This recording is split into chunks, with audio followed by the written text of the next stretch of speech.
shots. That's right. This time, Abby King played the role of a one-man fire department for Great Taste. 2-point lead for Great Taste, 68-66. Oh, that's not going to help their cause one bit. And Jimmy Manzala checks out for the burly Chito Loizaga. They tried a backdoor play in that sequence, but Abe King used his body to box out Norman to prevent him from going to a position where the ball could be passed for the layup shot. So Abe King is still at it. One of the finest defensive players in the land. He's also got a great offensive game going for him tonight. Chito Loizaga. Here is Ricky Brown in the right wing. The pass inside to Loizaga, too tight, but Joe Binion saves it. Misses off the glass. Well, he's beginning to miss again after getting 3 shots straight from him. After the warning, he's beginning to miss at close range. And here's Norman. They're going to settle down to a half-court offense. At this point, Norman has worked up a pretty good sweat. Looks a little bit tuckered out. 3-point shot on the way. Rudy Distrito misses.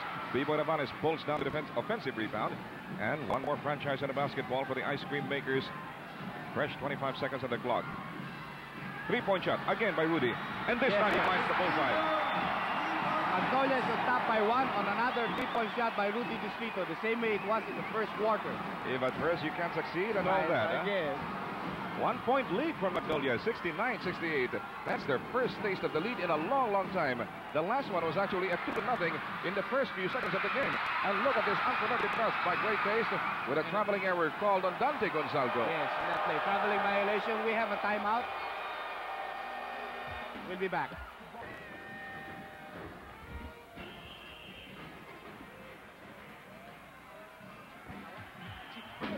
We're zooming out from a clutch of delirious Magnolia fans who are hoping that this series is going to go all the way to Sunday for a 7th game. And what was that all about?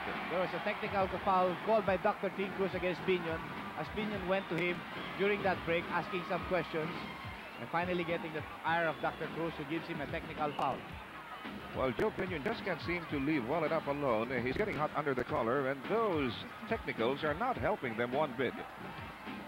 3 team fouls now for Great Taste against only 2 from Magnolia, but that's understandable. This is a young man, so he's still kind of hot-tempered. Rudy Distrito very coolly sinks it. And they have a 2-point lead right now, 70-68. Joey Loizaga sent into the ball game for B-Boy for Banate. And may we invite you to watch for the RP China Goodwill Series featuring the Beijing selection from the People's Republic of China going up against 3 amateur and 2 PBA ball clubs, including Manila Beer and Great Taste. June 9th, 11th, 13th, 16th, and 18th at the Rizal Memorial Coliseum. Ricky Brown isolated against Joey Loizaga. He puts it out in an off-balance position and fails. Norman Black, he's been doing magnificent work off the boards tonight. He's already got 14 rebounds. Good luck by Alalor, who was sent into the ball game. Brown has yet to score in the second half of play. And there's Binion dribbling his way into trouble, but getting out of it. What a guy. He recovered his wits in time to sink it at point-blank range. 70 all, Joe. We have a ball game. Only 4 minutes and 30 seconds left, yes. And it's a real pressure game at this point. Definitely. B-Boy Navanes with a getaway. It's counted. Plus a foul from Ricky Brown. That's going to be his 3rd personal foul. Ricky Brown's guns have been silent for a bit now. He hasn't scored a single point in the 3rd period, and he has just picked up his 3rd personal. Like you said, that's sending B-Boy Navanes to the line. 2-point lead for Magnolia, possibly 3 if Navanes can cash in on this bonus shot. And look at him going for it. Anjangara. Yes, sir. A 3-point lead, the biggest ace of the lead for the Magnolia ice cream maker. A fast break triggered off by Great Taste, aborted right there by a foul. Joey Loizaga acknowledges only his 1st personal tonight, and you're watching that last piece of action in slow-mo. Well, Brown figures that he can make his shots from the outside, try to draw the foul so he can take 2 from the 15-foot line. He's an 81% shooter from there, makes his 1st free throw. Well, Ricky Brown, in that interview after he was named as our best player of game number 5, mentioned that he is still suffering from some injuries, but he is offering no alibis for whatever performance he may come up with. What a great trooper, what a great player, and look at him giving Distrito a lot of trouble in the backcourt. Right. 73-72, yes. Only 15 seconds left on the shot clock. Here's Black against Ponke Alalor, now against Chito Loizaga. B-Boy Navanes, a tight court on the rector wall, a floating barricade by Great Taste. Here is B-Boy Navanes, still can't find the opening. They gotta put it up now. Black, he tries. Top of the key. Yes, sir. Again, he beats the gun. Yes, just in time. Fantastic reflexes by Norman Black. Gives him a 3-point lead anew at 75-72. 3:45 remaining in the 3rd period. Foul, Joey Loizaga, his 2nd personal. 14 fouls now also for Magnolia, the same number as Great Taste, with only 3 minutes and 44 seconds left here in the 3rd quarter. Here's Ponke Lelure, quickly picked up by Dante Gonzalgo. Joey Luizaga working the long court. Ricky Brown isolated against Joey Luizaga. The quick turnaround, the pirouette. Ooh, what a move by Ricky. 24 points now for the quick Brown Fox. He executes that spin so beautifully, it's really hard to guard him. 75-74. Dante Gonzalgo. They're settling down to a half-court offense anew. Right in front of the watchful eyes of the unruffled team manager who's sitting now at the edge of his seat, and that's Sonny Valencia. Block in an open situation. No, he blew a golden opportunity. All right, Ricky Brown. And once more, Bibo Rabanez pulls off a swipe, but Joe Binion. Yes, comes back with a steal. Oh. 75-76, great taste. Back in the driver's seat. And haste makes waste. Dante Gonzalgo committed a palming error in that dribble of his, resulting in another turnover. We have a timeout. We'll be right back.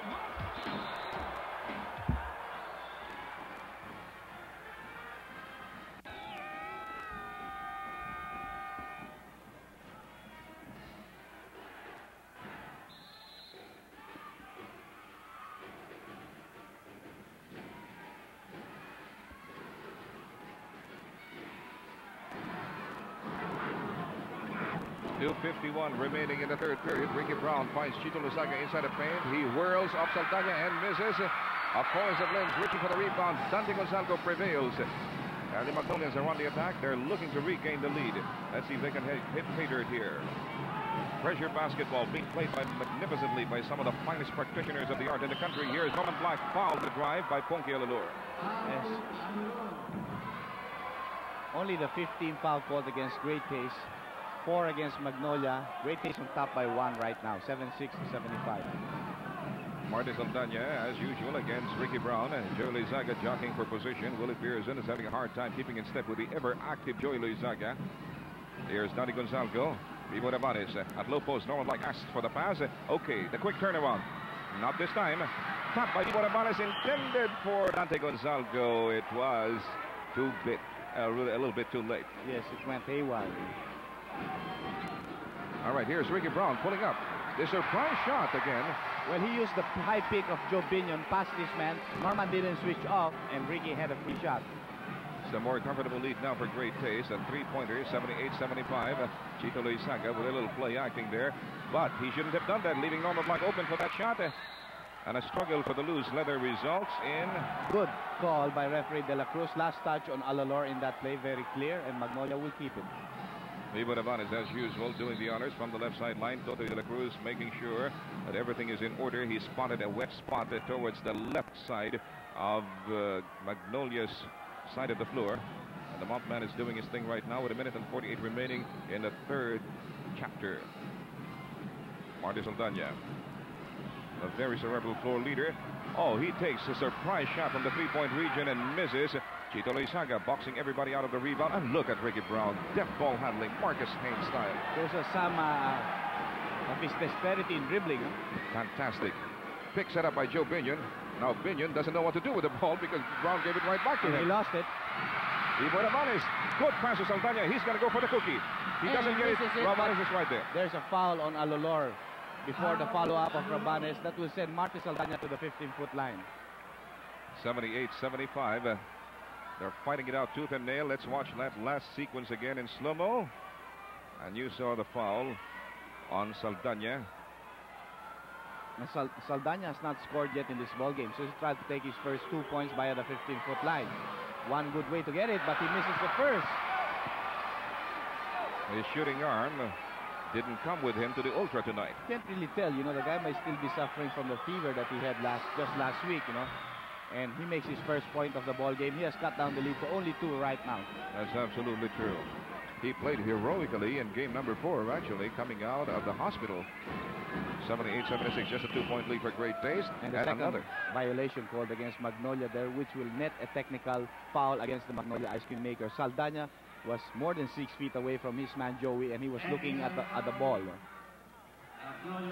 And everybody knows, of course, who is the designated hitter for Great Taste. Who else but Ricky Brown? 1:11 left in the third period. Certainly nothing has been decided about the issue. Not in Game 6 anyway.